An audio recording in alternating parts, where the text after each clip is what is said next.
Dynamic programming, the final boss of coding interviews. But here's the thing, DP isn't hard. What's hard is that most people skip straight to grinding problems without ever nailing the two ideas that sit underneath all of them. So that's what this video is. By the end, you'll know what DP actually is, how to recognize a DP problem when you see one, and a two-step method you can apply to every DP problem you'll ever meet. Let's begin. Before anything else, do you know why it's even called dynamic programming? Because the name has nothing to do with what you'd think.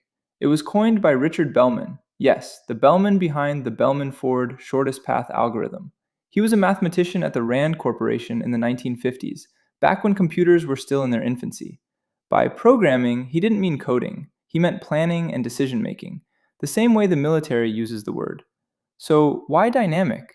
As Bellman told it later in his autobiography, pure math research was a hard sell for funding. The people approving budgets didn't want to hear the word mathematics. So he picked dynamic because it sounded impressive and, in his words, not even a congressman could object to it. Historians debate how much of that story is true, but what he meant by the term isn't debated at all. Solve the smaller stages of a problem first, and never redo work you've already done.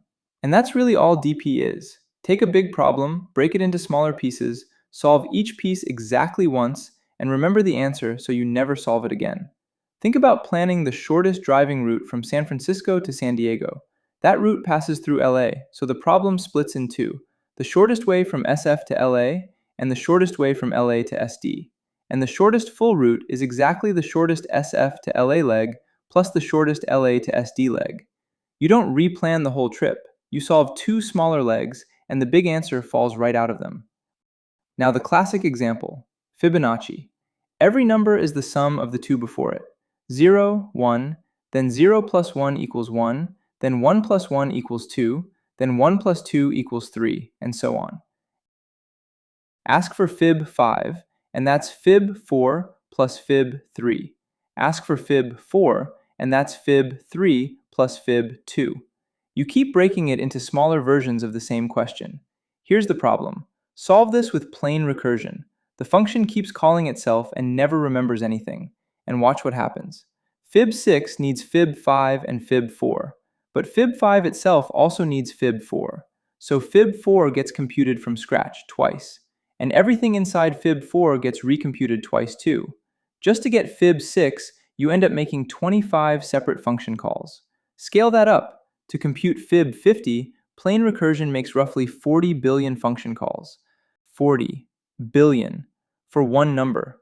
Now, what if the first time we calculate fib 4, we just wrote the answer down? Next time anything needs fib 4, we look it up instead of recomputing it. Do that, and fib 50 takes about 50 calculations, one per subproblem. 40 billion versus 50.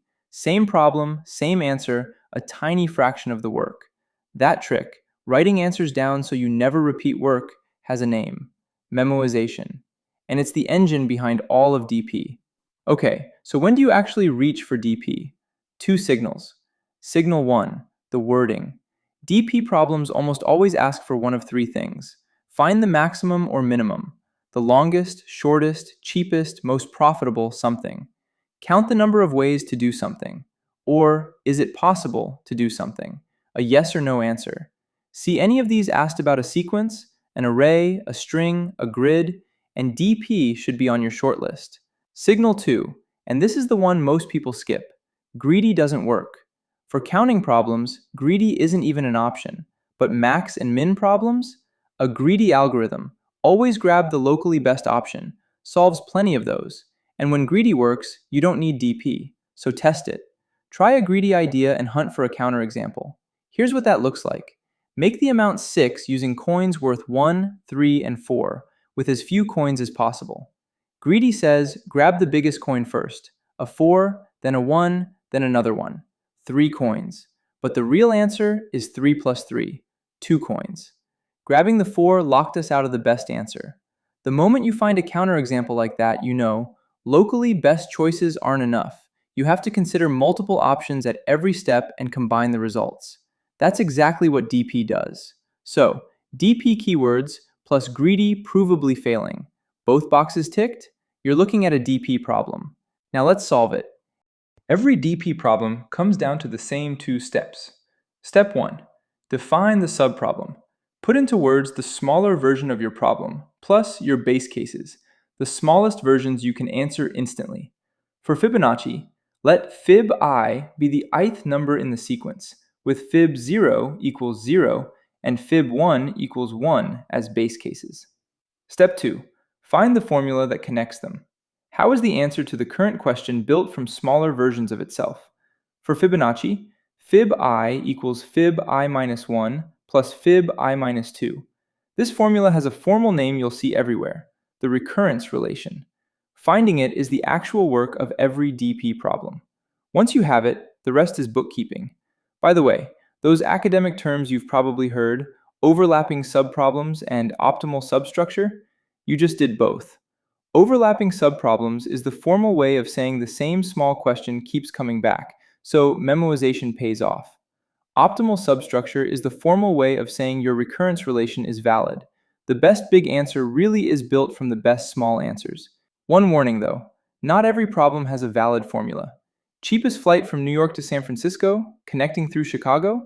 You'd hope it's the cheapest NYC to Chicago ticket plus the cheapest Chicago to SF ticket. But airlines don't price multi-leg trips as the sum of the legs. The cheapest full trip often isn't the sum of the two cheapest halves. No formula connects the pieces, so DP simply doesn't apply. If step 2 keeps failing no matter how you define the subproblem, that's the problem telling you to look elsewhere. Let's run the 2 steps on a real problem, start to finish. Here's the problem. A staircase with n steps. You start at the bottom and want to reach the top. On each move, you can climb 1 step or jump 2 steps at once. How many distinct ways are there to reach the top? Make it concrete first. Say there are just 3 steps. Option 1.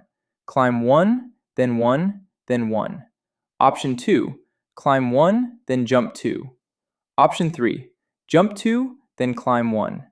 3 different ways to reach step 3. Step 1. Define the subproblem. What's actually changing as you climb? The step you're standing on. So, let ways of I be the number of distinct ways to reach step I. Base cases. Ways 1 is 1, a single climb. Ways 2 is 2, 2 single climbs or 1 jump. Step 2. Find the recurrence. Think about how you could land on step I. Either you were on step I minus 1 and climbed once, or you were on step I minus 2 and jumped.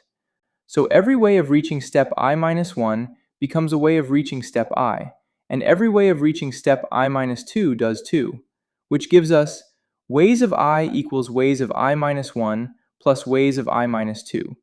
Once you have the 2 steps, turning them into code goes one of 2 ways, and both are mechanical. Top down. Write the recursive function straight from the recurrence and add a memo, a lookup table, so each subproblem is computed only once. Bottom up. Start from the base cases and fill a table forward, ways 1, ways 2, ways 3, until you reach your answer. Same recurrence, same result, 2 directions. And notice where the effort actually went. The coding part? Simple. It's a loop, or a recursive function with a lookup table. A few lines either way. 90% of the work is finding the recurrence relation. That's the skill. Which brings me to the last thing I want to tell you. Everything in this video, the 2 properties, the 2 steps, is the base of DP. It's the foundation everything else stands on. But DP branches out from here into a whole family of patterns, and each pattern is really just a different shape the recurrence relation can take. What we did today, Fibonacci, climbing stairs, where each answer depends on a fixed couple of previous answers, that's the simplest pattern, constant transition. Put the problem on a 2D board and you get grid DP, counting a robot's paths to the bottom right corner, or finding the cheapest path through a grid. Give the problem 2 strings instead of 1, and you get dual sequence DP. That's edit distance and longest common subsequence, the stuff behind spell checkers and diff tools. There's interval DP, where subproblems are ranges of the array. There's knapsack, probably the most famous family of all. What's the best you can pack under a weight limit? And it keeps going. DP on trees, DP on graphs, even DP over bit masks for problems that would otherwise be factorial. Different costumes again, but every single one of them is solved with the same two steps you just learned. The only thing that changes is what the subproblem looks like and how the recurrence connects them. That part gets harder, and that's exactly why the patterns are worth studying one by one. We've got the full breakdown of all these patterns, with problems for each, at the link in the description. And if you want videos on them, knapsack, grid DP, any of these, let me know in the comments and we'll make them.